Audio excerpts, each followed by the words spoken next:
Welcome to Bark Dialogue, the podcast for people who want to truly understand dogs, improve animal welfare, and build safer, stronger relationships between humans and animals. If you care about what animals are trying to tell us, you're in the right place. Hello, fellow dog lovers and fitness enthusiasts. I'm Lemonier, behaviorist. As the UK prepares for new laws coming into effect on 29th of June 2026, which will empower local councils to increase penalties for dog walkers, the debate around responsible dog guardianship is gaining momentum. It might seem straightforward that harsher fines would encourage better behavior. But are they really the solution? Or are we risking punishing dogs for mistakes made by their humans?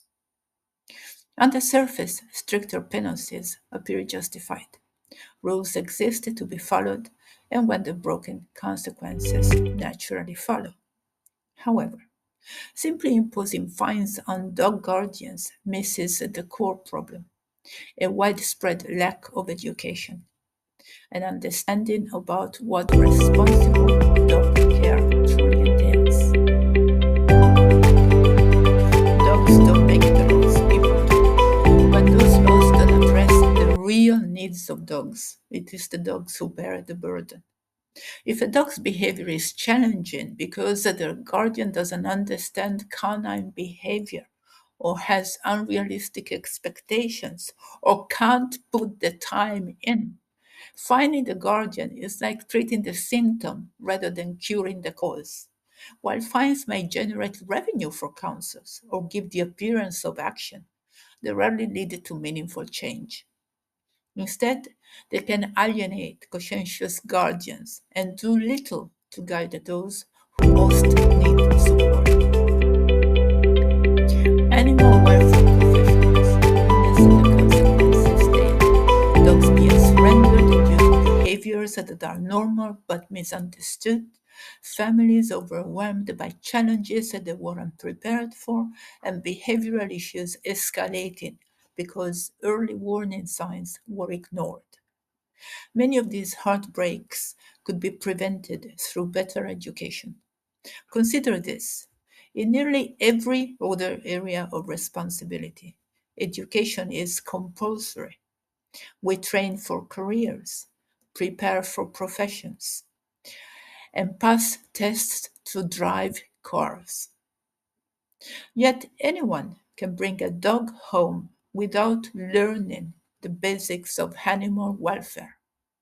This knowledge gap contributes to overcrowded rescue centers, community conflicts, and worst of all, animals suffering needlessly. To genuinely improve the lives of dogs and the communities that they share, we need to shift focus from punishment to prevention. Instead of waiting for problems and imposing fines, let's equip future dog guardians with essential knowledge up front. Imagine schools teaching children to read canine body language and respect animal boundaries. How many incidents we could prevent just by simply doing that? Picture every adult who wants a dog completing a standardized course covering dog communication, welfare needs, positive training methods, and legal responsibilities. People would feel more comfortable reaching out to dog trainers and behaviorists. This kind of education doesn't just prepare families, it empowers them to make informed choices, reducing future problems and giving dogs a better chance at happy, healthy lives. Of course, education alone isn't enough to accountability, but accountability can focus on human readiness rather than blaming the dog.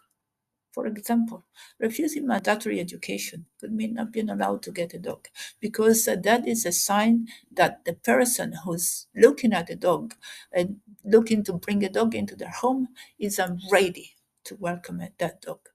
Passing an assessment could prove a prospective guardian truly understands the commitment involved.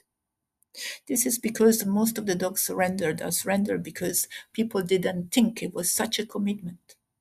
This approach isn't about creating obstacles, it's about ensuring those who choose to bring a dog into their lives are equipped to provide safe, compassionate care. Responsibility must rest where it belongs, with the person making that choice. When knowledge replaces fines as the priority, everyone wins. Communities become safer. Rescue centers see fewer preventable surrenders. Professionals can focus on more complex behavioral challenges, and councils save resources on enforcement. Most importantly, dogs receive the loving, informed care they deserve.